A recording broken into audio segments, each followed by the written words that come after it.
I think setting out to achieve kind of anything near your limits takes full commitment, you know. That's often hard when you work full time. You know, trying to balance that is hard. I work for a small charity doing river conservation, and I love it. I love trying to make a little bit of positive change. I put as much effort into my job as I do into my climbing.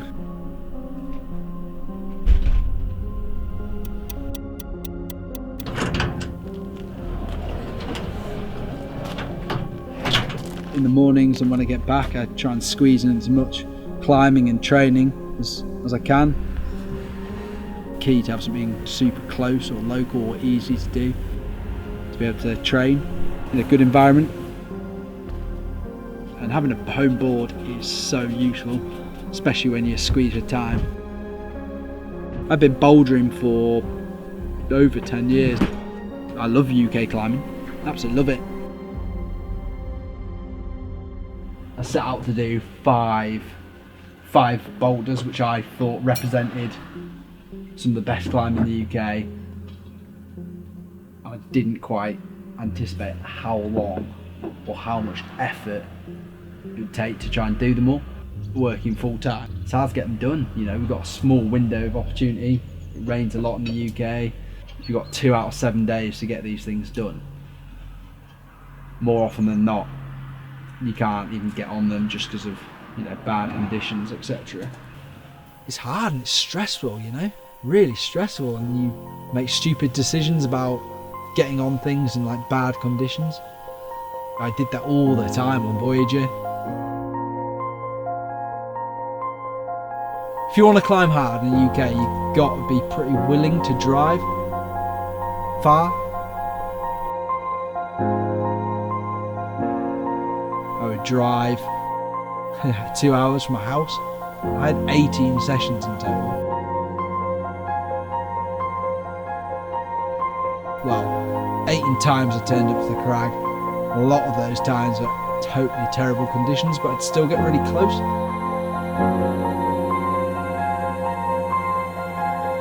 That thing about broke me.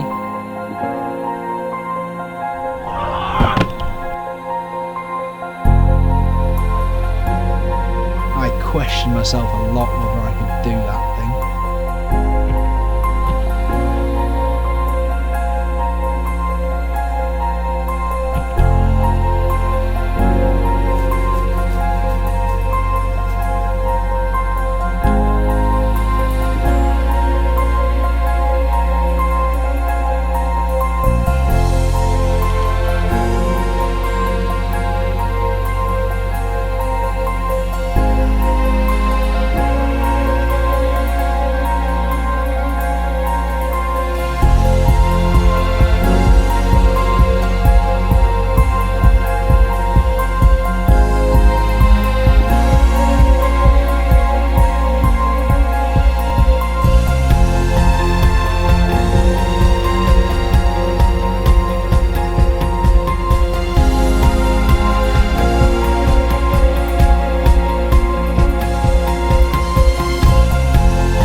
I reckon like there's something wrong with the BBC weather app for Burbage, because the amount of times I drove out an amazing forecast to get there and it was just like awful. Oh man, it was so frustrating half the time. Just like get there, 2 hours, wet, damp, couldn't climb it, not good conditions. Yeah, I had 3 years of that. blood sport. That was super hard. Always been down as a bit of a morpho problem, and every time I try it, I used to be that spanned out that my abs would hurt and all my like core body would just kill for a few days. I was obsessed with that. I had to work out some like weird beater that used to get you all kind of tangled up, and then you'd end up like getting through the bottom section to like some pretty good holes, and you'd jump to like a pretty good edge.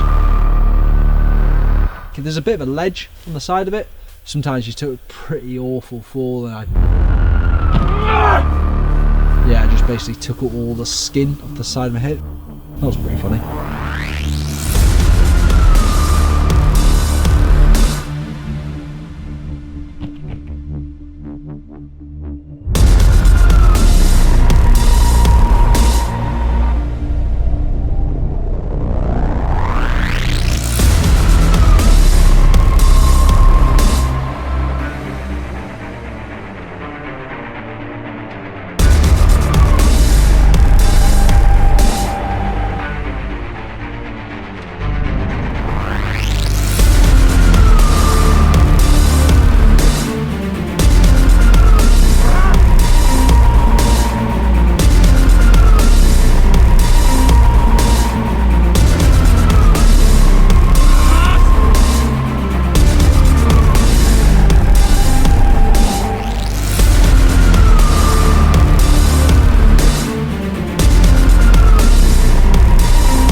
I absolutely loved doing that boulder problem, but it gave me such a hard time. And all these boulder problems I've done, I've almost had like the same experience on them. I get really close within like a couple of sessions, a few sessions, think I can do it, and from then on it kind of gets stressful. I seem to like go in a full cycle of like get really wound up and really affecting me. And almost to the point where I just don't want to try it anymore. I'm not enjoying it. I'm kind of over it, and then once I've kind of gone through that like real frustration, genuine kind of I just don't want to be here, I don't want to try it anymore, then seemingly I just let everything go, come back with a fresh head and do it fairly easily. Every time I've done those boulder problems and had successes when I've had zero expectation. Little Women was a prime example of that. I tried that about 4 seasons. I would have like 3 or 4 sessions each season, get super close.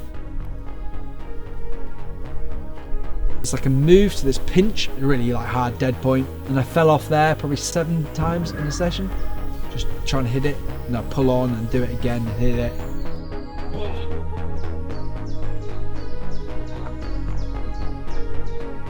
I was like, right, into battle season, ready to like take this thing down. Went with my mate Will, pretty warm, pretty bad conditions, just no expectations. One go from the start.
And just did it.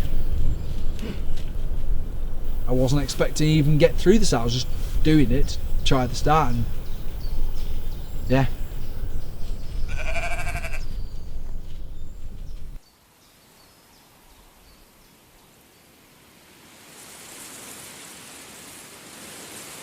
I remember seeing this amazing photo of Star Power, Dan Varian on it, doing the first ascent. When you first get there, you're like, what is this? But then when you walk around the corner, oh, it's absolutely amazing. It's pretty much the only thing there, and it's this like huge sandstone prow that sticks out. It's just high enough to be a little bit wiggy, and the landing's not like ideal. It's amazing. Yeah, I tried that a lot actually. Really, again, one of these problems. It's pretty hard to get in condition. It's either way too cold or too warm. And I remember going on this howling day. It's like absolutely freezing, and dragging my dad out because I wanted, another couple of pads in a spot. I remember Dad being like, 2 hours in, he was getting pretty fed up, and I think he was getting pretty bored. And he was just like, "Yeah, I don't think you're good enough. I think we should go," which was pretty funny, really. Kind of brought me down to earth, really. And I actually ended up doing it a couple of sessions later. Probably wasn't good enough to do it, in bad conditions. Things do have to be perfect, and the stars have to align a bit to be able to do them.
That boulder problem will stay with me forever. That thing's amazing. So unique and high and hard, weird. So much tiny kind of micro beta to make it work. It's just like quite interesting and uniqueness about British bouldering, which I really like. So much more than just physical difficulty than just climbing the boulders. If you don't have the commitment, the kind of desire, the want, the passion to do it, I don't think you do it. And I think that's what it really takes in the UK, is just like a total kind of weird dedication to do these boulder problems.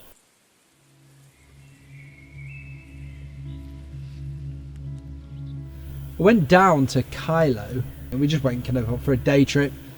I remember like, oh, let's just have a go on Monk's Life. And I remember kind of functioning on the big jump move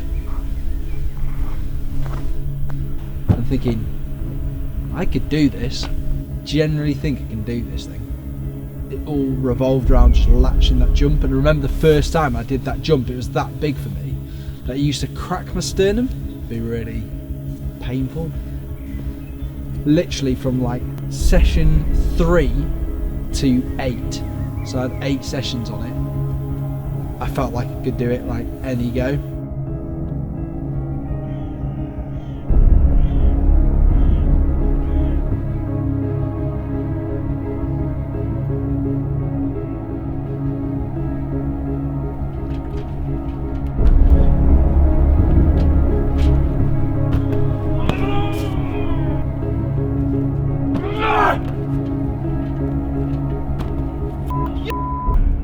I was probably maybe 18.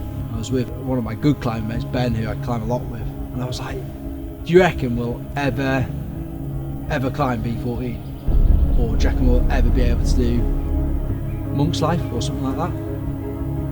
We were all both like, probably not.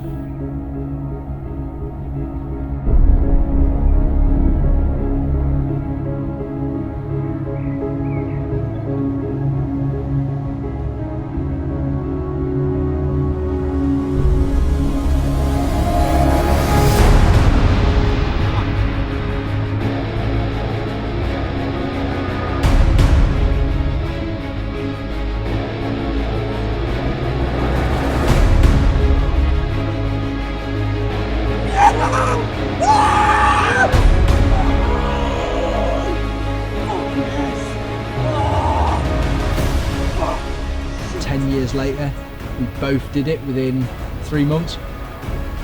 And that's really cool.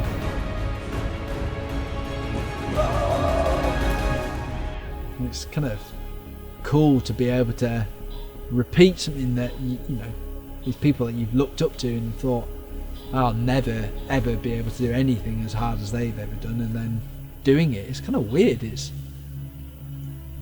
really satisfying, and you feel pretty accomplished, really. In the UK, we're pretty poor at celebrating like how good British climbing is. Yeah, it's spread out, it's far apart, but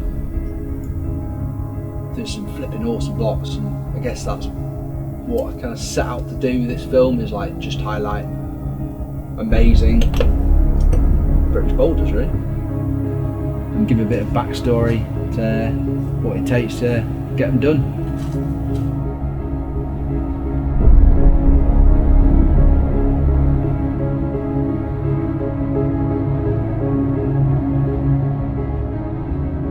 Amazing to be able to do these boulder problems over the last 4 years. I've got more of a appreciation why I do want to climb hard and what it means to me. I just enjoy challenging myself and understanding what makes me function. I need to find the next thing, something that's going to really get me inspired and challenge me again.